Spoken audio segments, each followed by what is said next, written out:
कथित जमीन घोटाला मामले में हेमंत सोरेन ने बुधवार को ईडी की पूछताछ के बाद राजभवन जाकर इस्तीफा दे दिया है। इसके बाद ईडी ने हेमंत सोरेन को गिरफ्तार कर लिया। बता दें, जमीन घोटाला प्रकरण में सोरेन 15वें आरोपी हैं। वहीं अब ईडी सोरेन को कोर्ट में पेश करने के बाद रिमांड मांगेगी, जिसके बाद आज भाजपा के वरिष्ठ नेता रविशंकर प्रसाद ने प्रेस कॉन्फ्रेंस की और हेमंत सोरेन पर निशाना साधा है। आइए सुनते हैं इस दौरान भाजपा के वरिष्ठ नेता रविशंकर प्रसाद ने क्या कुछ कहा। तो उस 3 मामलों में अभी एक में इनकी पेशी हुई है, बाकी 2 में कई मामले हैं तो एजेंसी वो बताएंगी। और बाकी तो 36 लाख रुपए उनके घर से निकले। दिल्ली का मकान भी बहुत सुंदर है, शांति निकेतन तो बहुत पॉश कॉलोनी है ना जी, हाँ? वहां एक BMW भी मिली है ना, हाँ? 2 मिली है, क्या बात है। BMW बहुत सुंदर। ठीक है भाई, चलिए BMW खूब कमाइए, लेकिन कानूनी तरीके से कमाइए। बेनामी में BMW पर चलिए और कार्रवाई नहीं हुई, कैसे होगा भाई? देखिए, पहला है आर्मी लैंड स्कैम। ये मोराबादी मौजा में 455 डिसमिल जमीन रांची में थी, वो सेना की थी, सेना के कब्जे में थी। बहुत पहले BM लक्ष्मण राव की थी, उन्होंने सेना को दे दिया था। आजादी के पहले से वो सेना के कब्जे में थी। अब फेक डॉक्यूमेंट बना करके एक ओनर बन गए प्रदीप बागची और उन्होंने प्रॉपर्टी को बेच दिया जगत बंधु टी एस्टेट को। इस जमीन का मार्केट वैल्यू था 20.76 करोड़, बेचा गया 7 करोड़ में। आप समझते ही हैं कि इसमें क्या क्या हुआ होगा। एक तो जब ईडी इसकी जांच करने लगी तो मालूम हुआ कि रांची में एक बड़ा गैंग ऑपरेट करता है जो फेक डॉक्यूमेंट बना करके जमीन को अपने कब्जे में लेते हैं और उसको बेचते हैं। और उसमें कई IAS ऑफिसर सहयोग करते थे, जिसमें एक श्रीमान छवि अग्रवाल भी थे, छवि रंजन, जो डिस्ट्रिक्ट मजिस्ट्रेट ऑफ रांची थे इनकी सरकार में।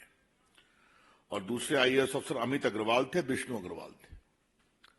और आपने सुना होगा एक पूजा सिंघल, जिनके घर से 19 करोड़ मिला था, वो सीनियर माइनिंग सेक्रेटरी, वो भी जेल गई थी।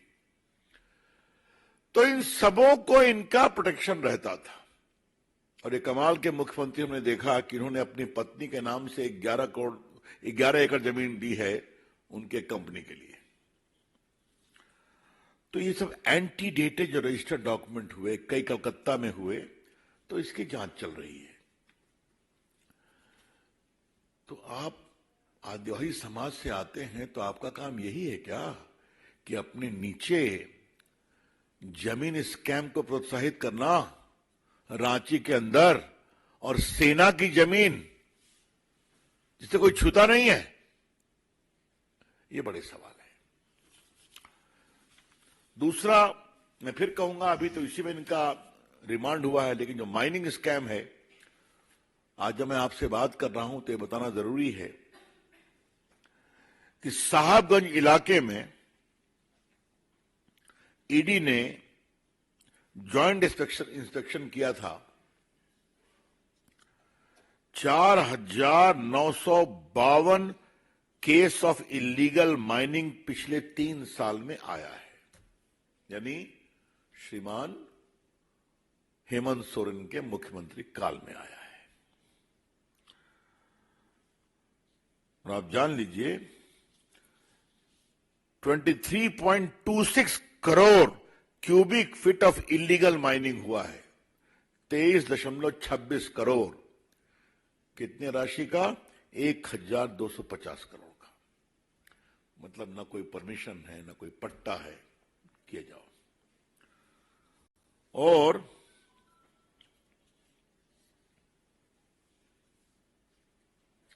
आपको मालूम है कि इन्होंने रांची में 88 डेसिबल जमीन अपने नाम अलॉट कर दी थी माइनिंग के, अंगराहा ब्लॉक में रांची में।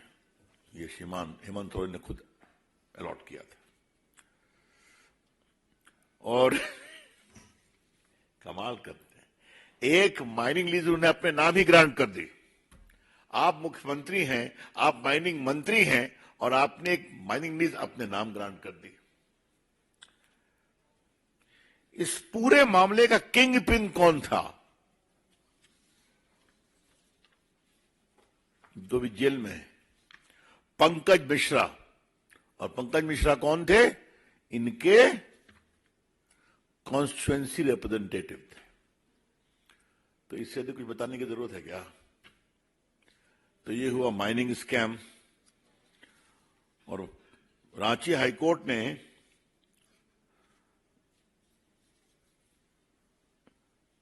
(2023) में एक टिप्पणी की थी, इसको मैं पढ़ना चाहता हूं इन बेल वगैरह संबंध में। All is not well in the mines department, ये कहा अप्रैल 22 में। और 23 में कहा, the story of prosecution ED reminds one of a crime thriller where the state withers and the crime cartels with political connection clash for natural resources of the state. तो आप आदिवासियों की बात करते हैं और आदिवासियों की जमीन को लूट रहे हैं, अपने गुर्गों के द्वारा लुटवा रहे हैं। क्या मतलब है ये बड़े सवाल है। इसलिए, और बीजेपी की ओर से अपने कुछ नहीं कहा जा रहा है, ये सब मामले हैं जो चल रहे हैं।